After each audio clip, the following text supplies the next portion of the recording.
Half yearly exams का time pass आ रहा है और अभी भी आपको अगर ऐसा लग रहा है कि आप लोगों के पास बहुत ज्यादा टाइम है तो ये समय है रियलिटी चेक का। So hi everybody, this is Supriya Sharma, your social science educator.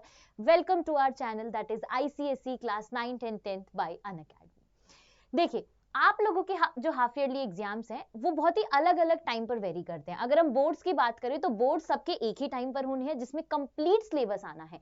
लेकिन अगर मैं टर्म्स की बात करूं, जैसे कहीं पर पीरियोडिक टेस्ट होते हैं, कहीं पर हाफ ईयरली या किसी को फर्स्ट टर्म एग्जाम्स बोल दिया जाता है, मिड टर्म एग्जाम्स भी बोल दिया जाता है। तो आईसीएसई बोर्ड में ये जो एग्जाम है वो बहुत अलग अलग स्कूल्स में अलग अलग तरीके से वेरी करता है।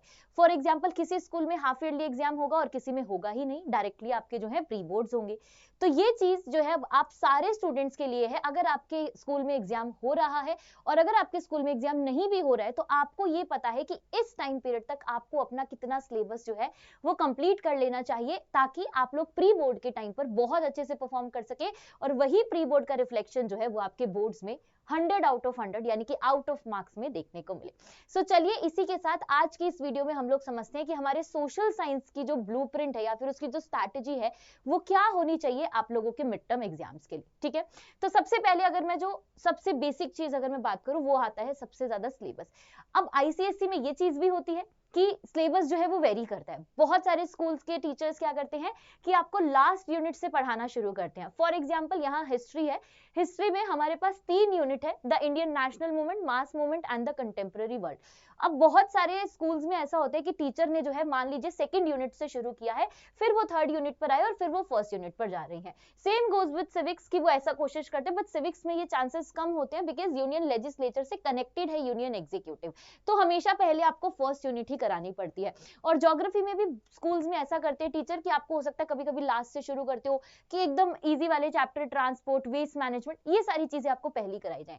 तो ये चीजें तो बच्चा ऐसी हैं जो हर जगह वेरी करेंगी, तो वो आप लोग मुझे कमेंट कर कर बताएंगे कि आप लोगों के मिड टर्म एग्जाम में कौन कौन सा पार्ट आ रहा है, ताकि हमारी जो आगे की स्ट्रैटेजी है वो उसको और बेहतर तरीके से एनहेंस कर सके। ठीक है, अब मैं आपके सामने सिलेबस की एक जो है मोटी मोटी बात करूं तो आपको पता है हिस्ट्री के अंदर 3 यूनिट है। अब देखो, तीनों ही यूनिट जो है बच्चा वो इंपॉर्टेंट है किसी भी वे में, है ना।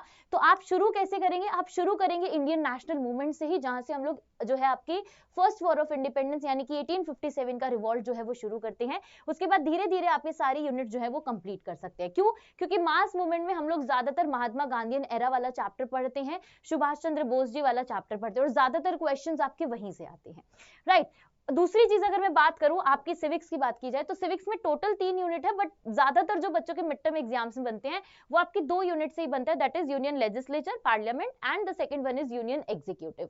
तो अगर आपने यूनियन लेजिस्लेचर को अच्छे से समझा होगा तभी आप यूनियन एग्जीक्यूटिव को, जिसमें आप जो है प्रेसिडेंट, वाइस प्रेसिडेंट, आपके प्राइम मिनिस्टर और उनका पूरा काउंसिल ऑफ मिनिस्टर जो है उसके बारे में बहुत ही ज्यादा अच्छे से समझ पाते हो। और अभी तो देश में सिचुएशन भी ऐसी है कि आप इन टॉपिक्स को अगर अच्छे से समझ लोगे तो आपको समझ आ जाएगा कि किस तरीके से ये जो पूरा प्रोसेस है वो फॉलो किया जाता है। अब अगर मैं बात करूं ज्योग्राफी की, जिससे बच्चों को डर लगता है, क्यों लगता है? बिकॉज ज्योग्राफी एक प्रैक्टिकल सब्जेक्ट है। हिस्ट्री और सिविक्स में फिर भी आप चीजों को थोड़ा बहुत याद कर लोगे, अगर थोड़ा बहुत रट्टाफिकेशन भी कर लोगे तो चल जाएगा, लेकिन ज्योग्राफी में ऐसा नहीं चलता है। बिकॉज ज्योग्राफी में हर एक चीज का एक डेटा होता है, एक पर्टिकुलर फॉर्म आपको याद करनी पड़ती है, गिव रीजन के क्वेश्चन आपको याद करने पड़ते हैं क्लाइमेट चैप्टर से, है ना। तो आप लोग क्या करेंगे, आप लोगों को एक ही चीज फॉलो करनी है। ज्यादातर बच्चों के एग्जाम में जो है वो climate, soil resources, natural vegetation और वाटर रिसोर्सेज तक का सिलेबस जो है, मुझे जहां तक बच्चों से पता चला इतना ही आ रहा है। बाकी बचता है मैप एंड टोपो। मैप और टोपो भी जो है वो इजी टॉपिक है, आपको घबराने की जरूरत नहीं है। मैंने अभी टोपोग्राफी की क्लास ली है, तो आप लोग वो जाकर भी चैनल पर देख सकते हैं। अब ये सारी बातें तो हो गई सिलेबस से रिलेटेड। आप लोग किस तरीके से अपना ये सिलेबस है वो कंप्लीट करोगे? बिकॉज सबसे प्राइमरी चीज आती है कि अगर आपको कॉन्सेप्ट्स नहीं क्लियर है तो आप आगे का प्रोसेस जो है वो पूरा कर ही नहीं पाते। तो ये प्रोसेस पूरा करने के लिए आपको क्या करना है, सिंपली चैनल पर जाना है।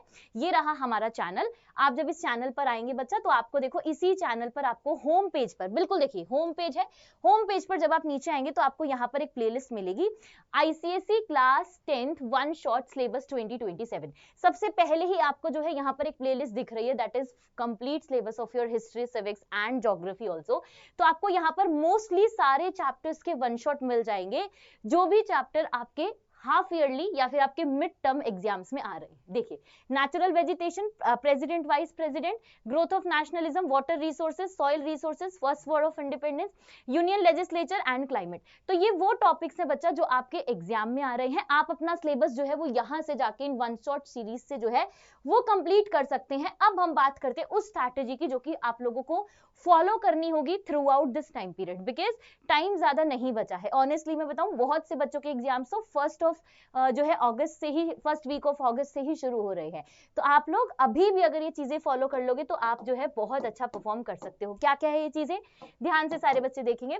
सबसे पहली बात है अंडरस्टैंड एंड चंकिंग। अंडरस्टैंड जो मैंने आपको अभी बताया कि आप जो है अपने कॉन्सेप्ट्स पर फोकस करेंगे बच्चा, और कॉन्सेप्ट्स पर फोकस करने के लिए वीडियोस के साथ साथ अब अपनी बुक नोटबुक खोलकर बैठेंगे और क्या करेंगे। यहाँ चंकिंग का मतलब है कि आपको ऐसे शॉर्ट नोट्स बनाने हैं जो शॉर्ट नोट्स आपके एग्जाम में टाइम में आपको सबसे ज्यादा हेल्प करेंगे। क्योंकि अगर आपने सारी ही चीजों को हाईलाइट कर लिया तो कुछ नहीं, आपको ऐसा लगेगा आपने तो पूरी बुक ही रिवाइज करनी पड़ेगी। नहीं, आपको ऐसे नोट्स बनाने हैं, एकदम छोटे वाले नोट्स बनाने हैं जो कि आपके एग्जाम टाइम पर जो है वो आपको वही पॉइंट्स रिवाइज करा दे सिर्फ एक लाइन के अंदर। ओके, नेक्स्ट अगर मैं बात करूं तो आपको क्या करना होगा, वही नोट्स आपको बनाने हैं। देन आता है रिकॉल रिवाइज, यानी कि सबसे पहले आपने क्या किया, आपने अपनी चीजों को जो है कॉन्सेप्ट्स को क्लियर किया। यहां पर क्लियर करने के बाद आप रिकॉल करेंगे, दैट मींस कि आपको जो है एक बार दोबारा से उसको रीड आउट करना होगा। रीड आउट करने के बाद सबसे नेक्स्ट फेज आता है रिवाइज, क्योंकि जब तक आप रिवाइज नहीं करेंगे आप पुराने कॉन्सेप्ट भूलते जाएंगे,